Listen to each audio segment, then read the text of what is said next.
Hi, everyone. In these really unprecedented times in our world's history, in all of our lifetimes, I wanted to come on here briefly as a voice of reason and calmness and steadiness. We have a lot on our plates right now as teachers. There is every end of the spectrum and every single spot in between what we can and can't do for our students, for ourselves, for our communities, our schools, everything right now. It's different no matter where you are. It varies by state. It varies by school district. And in some cases, it varies by the very school that you teach in.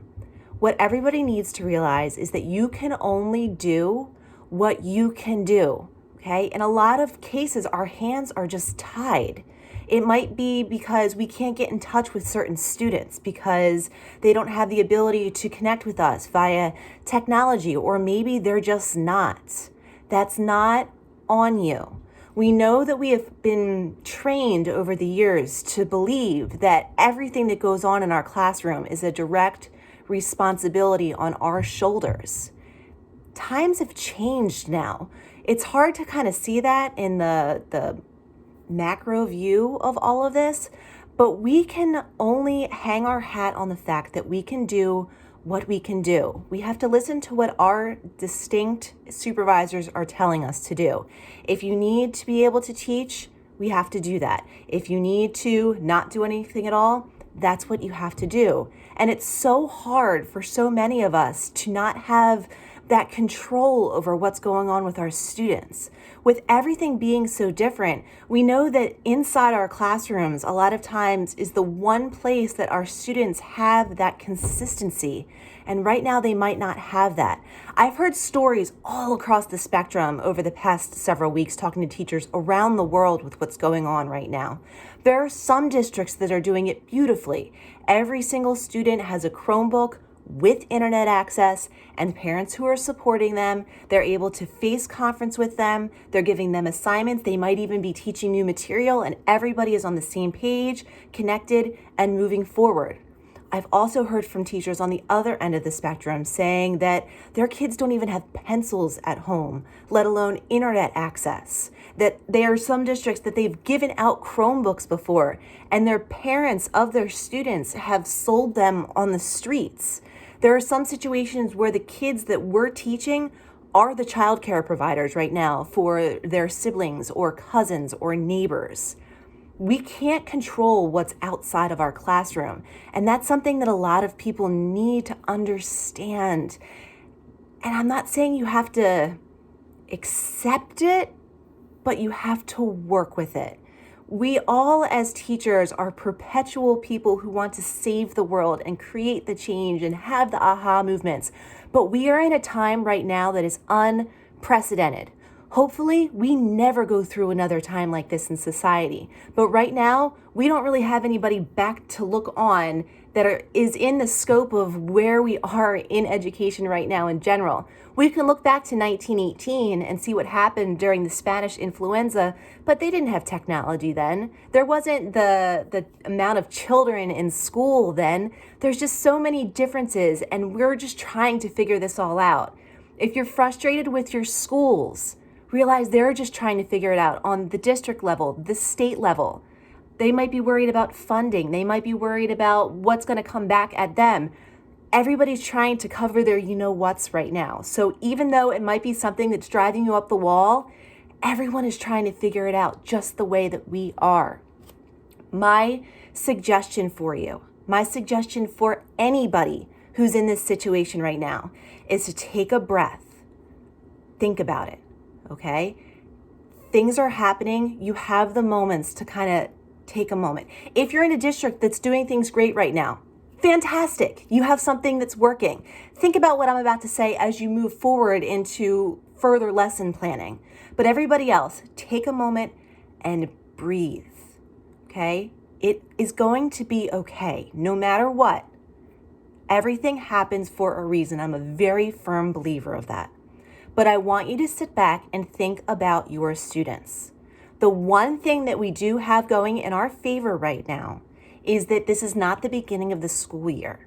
We have had our students for many months Most of us. I know I'm in the United States. I know some places have kind of just started up a new school year. But the vast majority of us have had our students.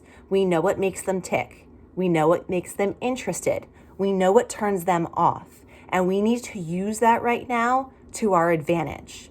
In saying that, I know so many teachers kind of back off and say, no, you know what? Nothing's going to get through to my kids. I'm not going to be able to do anything with them. This is awful. Stop. Take a breath. You might not be able to reach every single student right now. And you know what? It's okay. It's not perfect. It's not what any of us want to admit. But if you can help just one student or two or a handful more than you would have another way, you're doing okay. Think about what they can do at home. Okay, a lot of school districts are coming forward right now saying you can't teach anything new, you can't give anything for a grade. Take that and run with it in ways that we usually complain about in the classroom. We don't ever have time for this. Why don't they already know how to do that? Incorporate that into suggestions for them. Think about some life skills that you feel like your students should have at their age. Suggest things that they might want to go and try or do. If you know that there are parents available, have them shadow them while they're working and find out what they're doing. Find out what it is that they might want to move forward with when they grow up.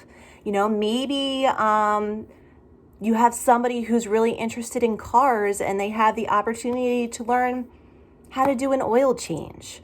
Or somebody who has a little bit of an interest in cooking maybe can learn how to make a new meal. There's options out there and they won't work for every student. And that's why I'm saying right now, you need to make sure you're thinking about your students as individuals. Come up with ideas that can work for a group here, a group there, maybe just that one kid over there. So when you present them, there's something for everybody. Think about virtual field trips. Okay, there might be something that falls in your curriculum that you don't normally have time to cover or to show them.